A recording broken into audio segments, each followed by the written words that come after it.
First of all, welcome to the podcast. Here we are today with Jake from Off Hours Bourbon. Thanks for joining. Thank you. We have this wonderful cocktail here. Cheers. Thanks so much. Thank you.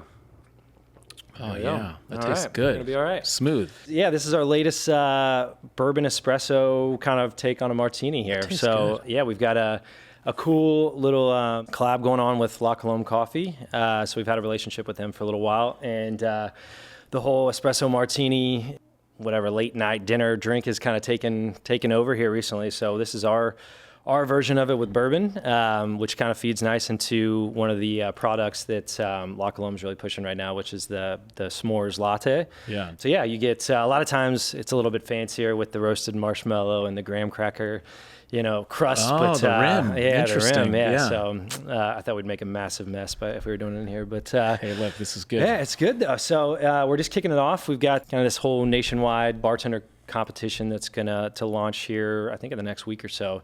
So it's really kind of an opportunity to, get involved, to have these bartenders really kind of showcase their skill set using off hours. And they can use really any of the products that La Colombe uses. So they've got like a concentrate, and a lot of the bars and restaurants, whether it's due to like shelf space or pricing, a lot of times they're just using concentrate versus the cans. So it's kind of open to that, and we feel like it's a good opportunity for us to get our name out there, for La Colombe to kind of showcase their different products and get people using it in unique ways. And there's like first, second, third grand prizes, some press related to it. I love it. Build on it. We'll let the mixologist community know. It's great. Well, Yeah. let's go to the beginning of this company. So of all the things you could be working on, you decided bourbon. How fun. Mm-hmm. What brought you to it? What was the journey to wanting to start the company? Yeah, I got a really roundabout career path. So I originally grew up in a small town in southeast Indiana called Lawrenceburg. It's about half an hour west of Cincinnati, Ohio. There's a big distillery there called MGP that used to be owned by Seagram's years ago for decades, and it's went through some ownership changes over the last few years. But so kind of had that in my backyard growing up. So I had a lot of family, friends that worked there in different capacities, and really sort of, kind of learned the ropes a little bit then, but, honestly didn't really think a whole lot of it. Sure. And eventually, went off to school, went to Indiana University, originally went to school to play baseball, got hurt through the whole like rehab process on my shoulder. I got into like physical therapy and all that side of things, which I thought was really interesting. So sort of ended up going down the sports medicine, physical therapy path. So went on, got my doctorate in physical therapy with this idea that, I wanted to open up a chain of clinics that were really from like adolescent youth sports all the way to, professional athletes to draft combine type of stuff, and, really kind of focusing on elite athleticism. And got out of school, moved out here. My wife, who I met at Indiana, she had some family out here, so we moved out to be close to them. Realized pretty quickly that if you're going to work with the Dodgers or the Lakers or any one of these teams around the city, that a lot of them have a pipeline of coming from USC or UCLA or any of these local schools. So to be from a completely different area is an uphill battle. So I ended up taking a big career pivot and got out of healthcare altogether, and ended up working for a family office doing their venture investing. Okay. That's fun. So totally different, kind of career. Did a lot of kind of learning on the fly. What did they focus in? Anything in particular, or was it just looking at all investments, all honestly, decks? when the opportunity was there, it was more or less talking about, look, they were doing more private equity, kind of leverage buyout deals, and they were like, we have all these early stage venture opportunities that are coming through, but no one's really paying attention to them, and we feel like we're probably missing out on some winners if someone's just going to put some eyeballs on them. And so in the beginning, it was kind of all over the place. It was really agnostic. Deal size were anywhere from like seed all the way up to Series B, C, just to kind of get involved a little bit. So it was all over. And what happened was we kind of dabbled in a lot of these different industries. And one of the investments we made was in a bourbon brand that some guys I knew from the Midwest were bringing to market. Their family had a lot of ties to the distributors from Southern and R&DC and Breakthrough and some of these bigger national players. So they knew the ropes on how to get the product on the shelf and, had those relationships, but they really didn't have a whole lot of experience with the back end, like production, barrels, kind of a lot of the behind the scenes stuff that's not near as sexy as the brand side. So ended up, we put a little bit of money in. I kind of helped behind the scenes with barrels. And because a lot of my family was still working at this distillery, I was able to work with them sourcing barrels and really kind of get a friends and family discount. And that's so cool. we launched a brand together, had it for about 4 years. We ended up selling it.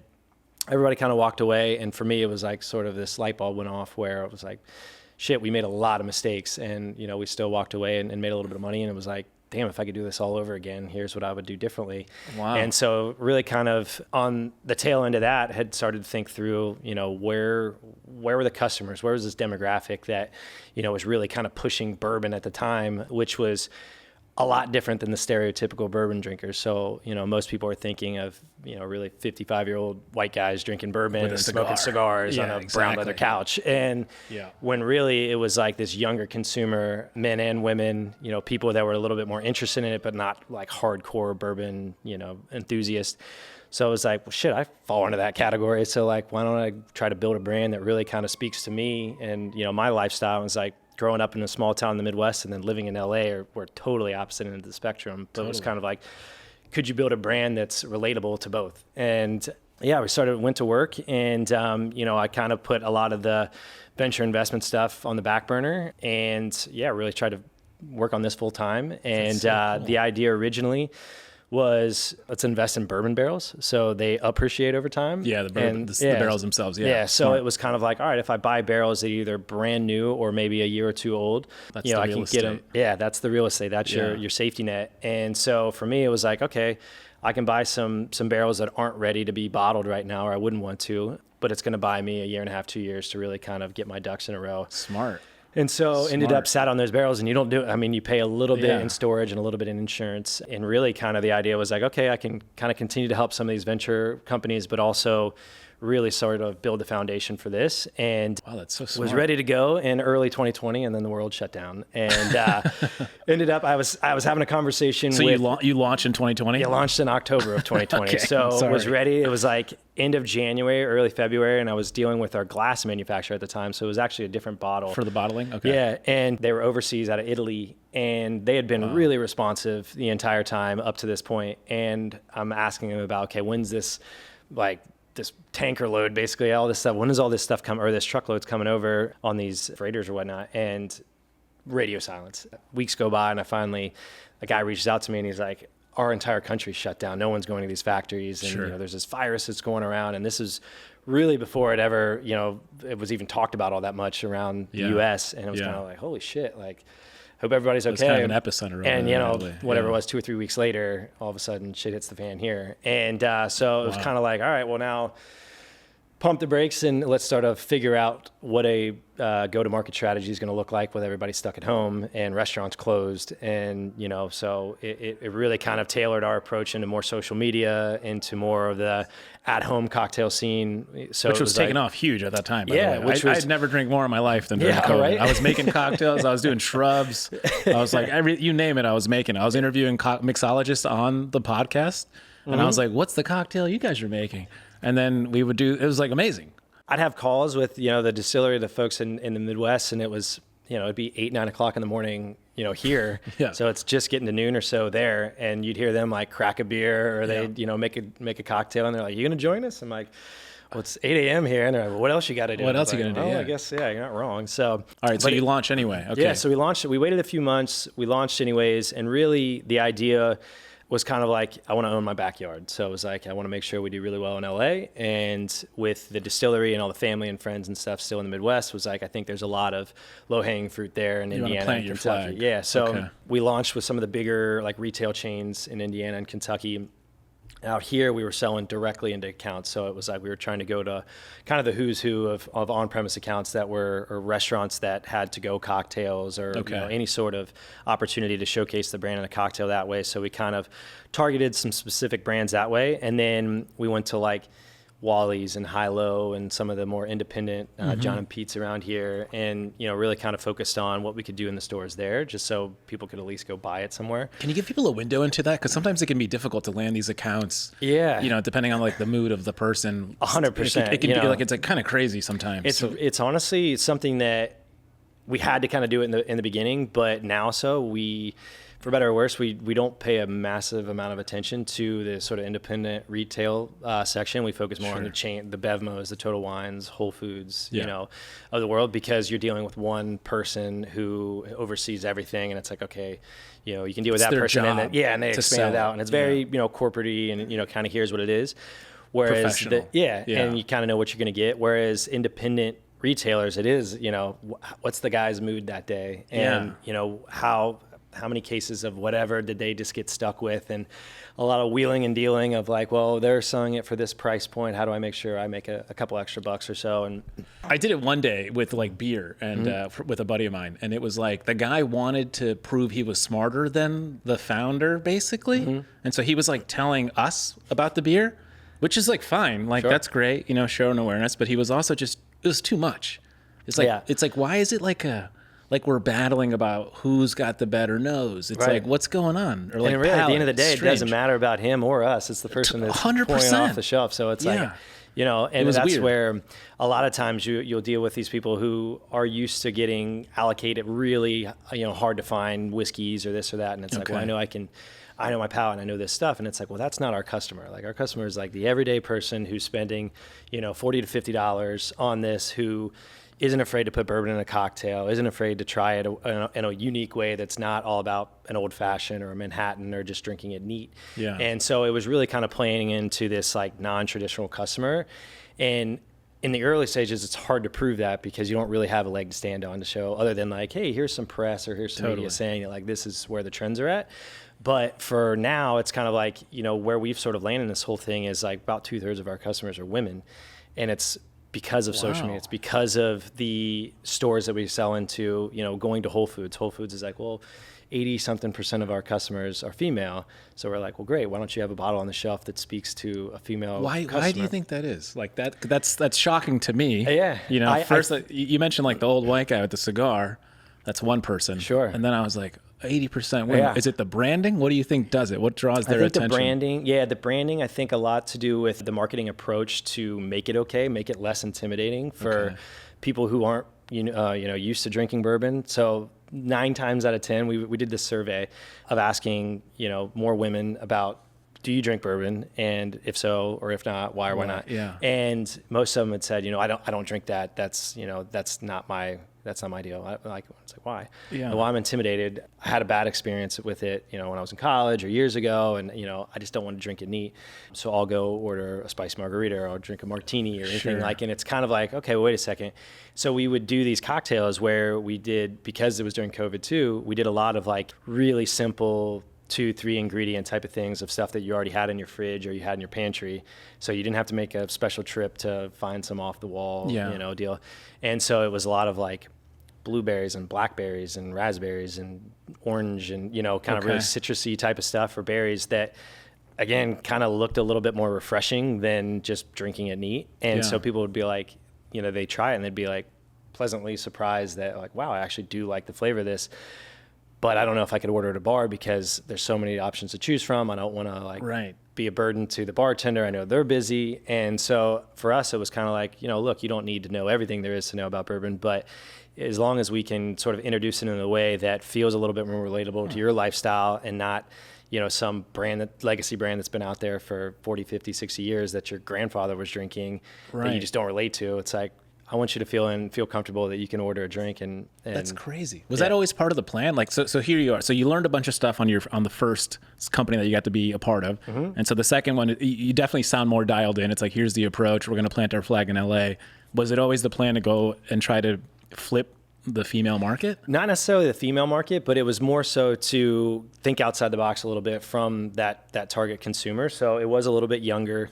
And, we were going 26, 27 to probably like, early 40s. Okay. Definitely skewed more men, but it was more or less like the name Off Hours was meant to be, kind of an ode to whoever's drinking it. So it's less about me or my background or I don't really have anything to do with my family into it. So it's more or less like everybody has off hours, everybody has downtime. It's how you choose that time that, kind of speaks to who you are a little bit. So is it after work with your buddies at happy hour? Is it with your wife? Is it with your kids in the backyard barbecuing, in the mountains, on the beach? Where, how do you choose that time? Is it after dinner and alone and you're just chilling? Wow. But we kind of felt like, it's hard to say, like, if something's for everybody, then it's for nobody. But it wanted to make it really sort of for everybody, regardless of what you do for a living, what your background is. And the price point says that too. Yeah, and it was like a lot of bourbons out there, because there is a pretty big barrier to entry when it comes to bourbon in particular, because of the regulations and, the cost of everything to do it. There's a lot of people that are like, oh, well, now we've done that. And in order to make our margins and make this make sense for the business, we've got to charge like an astronomical amount. Right. And then it's like, well, you just cut off, the majority of your demographic. And so for us, it was like, I want a product that tastes and looks and feels super premium, but it's at a price point that you feel like you're getting it for a steal. And it's like, I want this to come back. Yeah. So it's like, it's sort of like aspirational yet attainable. And so I think when I worked with a branding agency downtown called Colony, their background previously was all beer for the most part, but they got it. Like when I walked in, I was like, I want something that can be like a timeless classic look that, regardless of the trend, is not going to go out of style, but we can kind of dress it up and dress it down depending on, where we're at and what the events are and what the type of restaurant is, or you name it. And I think they nailed it. And wow. Yeah, so it's been an interesting ride. And that's crazy.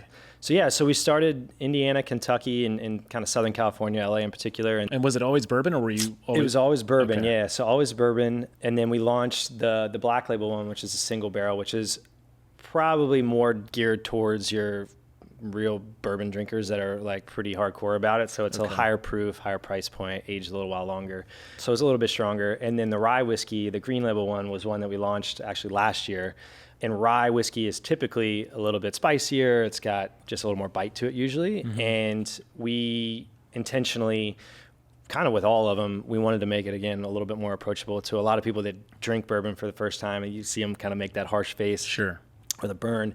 And I was like, I don't want people making that. So I guess part of the story too, and maybe more why more women are actually involved in it as well, is our master blender. Her background was all with these bigger distilleries, but she had branched out on her own, saying, look, I'm doing a lot of legwork, but not necessarily getting a whole lot of credit for it. So we brought her in, and the explanation was like, look, I want to keep the proof high enough to where it's not going to get drowned out in a cocktail or anything, where it's diluted down. Sure. But I want to make sure that our customer is someone who may not be a big bourbon drinker, and we're introducing this, so I don't want their first experience to be like, oh, this harsh, this harsh product. Sure. So I think she nailed it with the taste profile, and because you can't add any flavoring or additives or anything, it's kind of just the I don't know, the crazy chemistry that goes into, her mind of like, I can add this barrel and this barrel together and they taste totally different, but when you bring them together, that's cool. Here's what you get. Wow.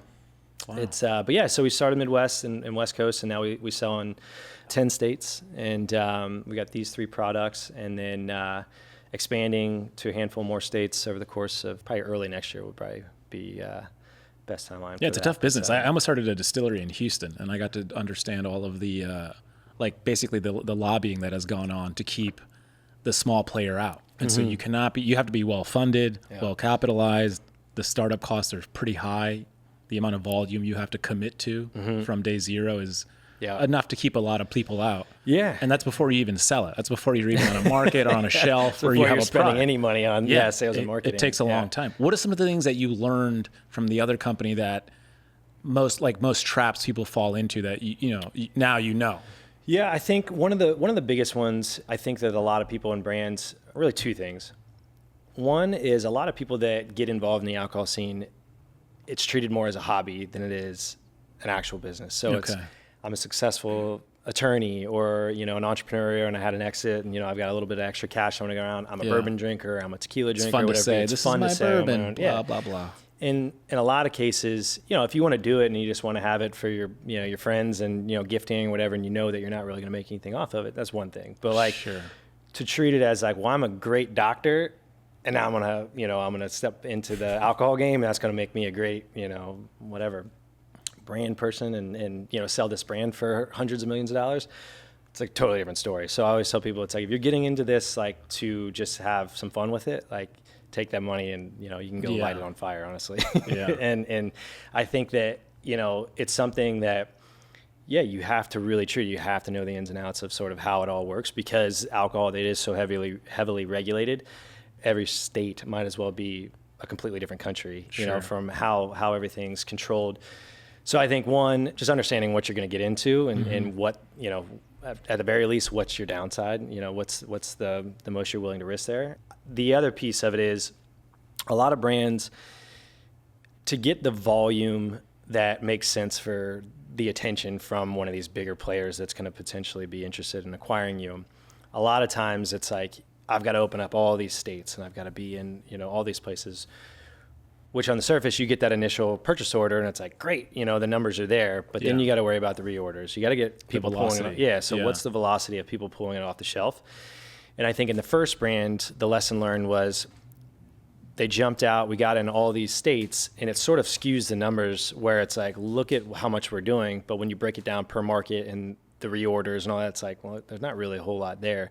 So for me in particular, it was like, I want to make sure I'm only getting into a market if there's an opportunity for us to actually potentially own that market to a certain extent. Sure. Or at least have enough of a presence that we're taking away some, Yeah, you're winning. And is that by tastings, or what have you seen to be the thing that works the most? It's kind of the holistic approach. You gotta be in the bars. Having your bottle on the back bar at a restaurant is great for visibility. Yeah. That bottle is going to sit there for a long time though, if it's drink by drink by drink by just one-off pours. That's true. So you got to get cocktail menus, and it's the only way to really move volume in restaurants.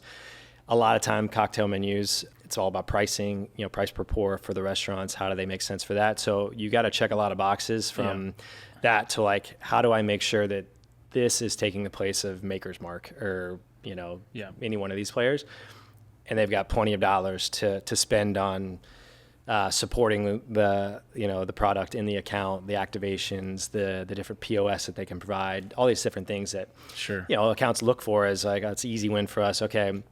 So it's a lot of heavy lifting that way. A lot of your volume does come from chains. It comes from grocery store chains and, getting the product up there. There's not really a ton you can do. It's, you can do discounts and scans and like coupon type of things. Yeah. In-store demos or tastings, those kind of go a long ways, but they can be expensive too. And it's like, hey, if you do a demo on a Tuesday night and no one happens to come through, it's like, well, you just wasted $200 or $300 for that person to go in there. So we try to try to think of creative sort of ways to introduce the brand that's not all about just happen to be walking through the grocery aisle at that time or at the restaurant at that time where, we can buy drinks for somebody. So a lot kind of goes, digital media. Yeah, social media. We do a lot of targeted stuff there. We do a lot of influencer type of things, brand ambassador type of stuff that we can get people out there talking about it, sort of incentivizing them or motivating them. Going back to sort of what makes things different, it's like for us was like market by market, just chip away. And, for me, you mentioned the capital needs, to do it. And, a lot of times brands do take that as like, we're going to go out and raise tens of millions of dollars. We're going to throw everything, in the kitchen sink at it. Once we get some, a little bit of numbers, we can go raise another round and go do that. And I think that whole strategy has kind of went away here in the last few years. I think people want to see a path to profitability. They want to know that this company can stand on its own without just, random dollars thrown at it. So, I don't have any investors. I don't have any partners or anything like that. So it's been bootstrapped. And really the idea went back to the barrels of buying more barrels than I needed at a better price. That was really smart of you, by the way. That's pretty legendary. Thank you. And so for me, it was like, okay, well, I've got startup capital, add extra barrels, and really something about the bourbon market that, some people may or may not know is that the majority of these barrels are all being made by a handful of the same distilleries. And so what happens is people are forecasting, 4, 5, 6, 8, 10, 12 years down the road. No one's forecast is correct. So you either have way too many barrels or you don't have enough. That's right. And so there's this sort of buying and selling wholesale behind the scenes that goes on. And because most of the time,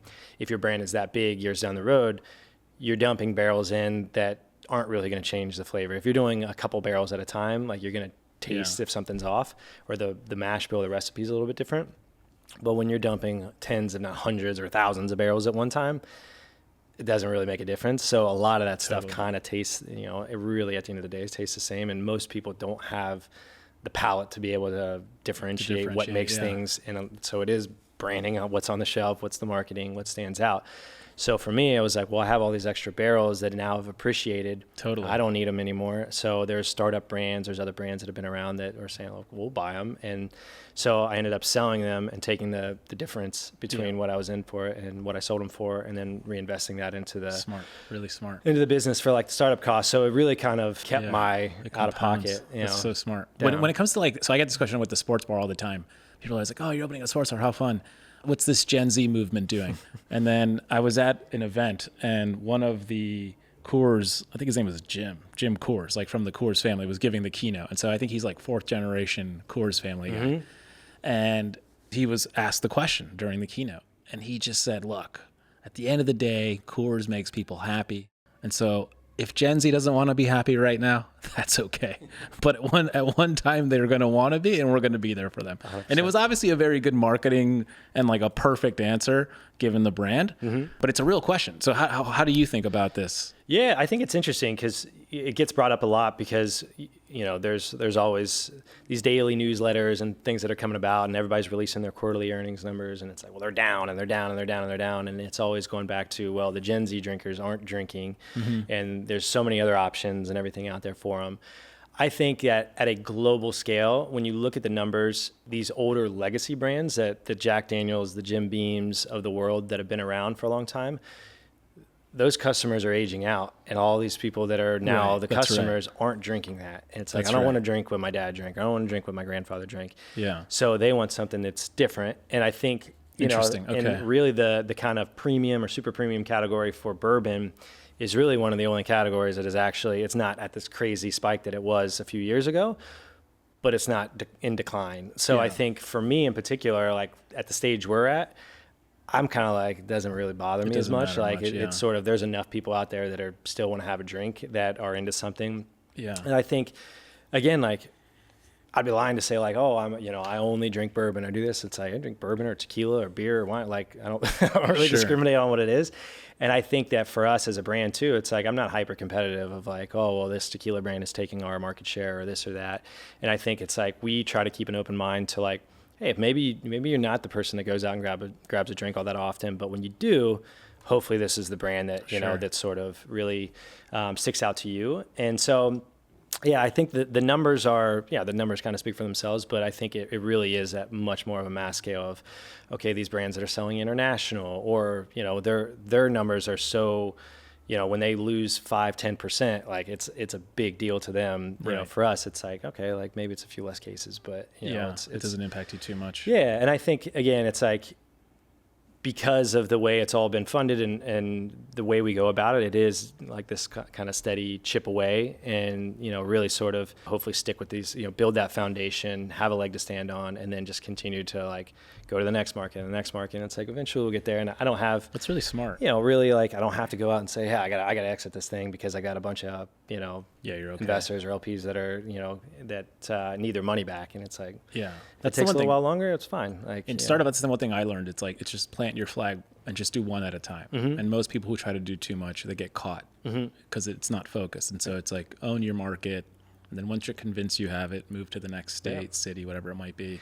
And it's expensive too. It's like, you know, if you want to go out and open multiple markets at once, like really, unless you have a person that's dedicated to that market or maybe that territory region, like who's the face of the brand, who's able to go in and stop at these places and build those relationships and really kind of keep you top of mind, you're going to get lost in the weeds. And, you know, and it's like hiring a salesperson, like the salaries are getting higher, you know, they want more. There's a whole lot to this, the experience level. And it's like, all of a sudden, if you got 10 new markets and you're like, well, shit, now we need, you know, 7, 8, 9, 10 new people. It's like, okay, well, great. This just went. And then you still got to pay the marketing and all the other stuff to get product off the shelf. What's on deck for you guys this year? Like, where do you see yourself Q3, Q4, and then 2026?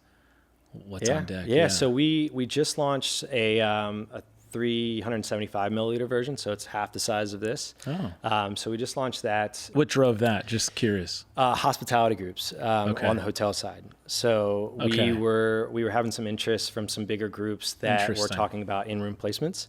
So they were saying, look, we don't do the full size bottle, but we're too premium for like the little 50 ml kind of shooter bottles in the mini bar. So they're like, we have these kind of middle of the road. Yeah. And we like to provide cocktail ingredients or whatever it is in the room. So we said, well, why don't we think about if you could bring in the full size bottle at your hotel, bar, restaurants, or whatever there are in there.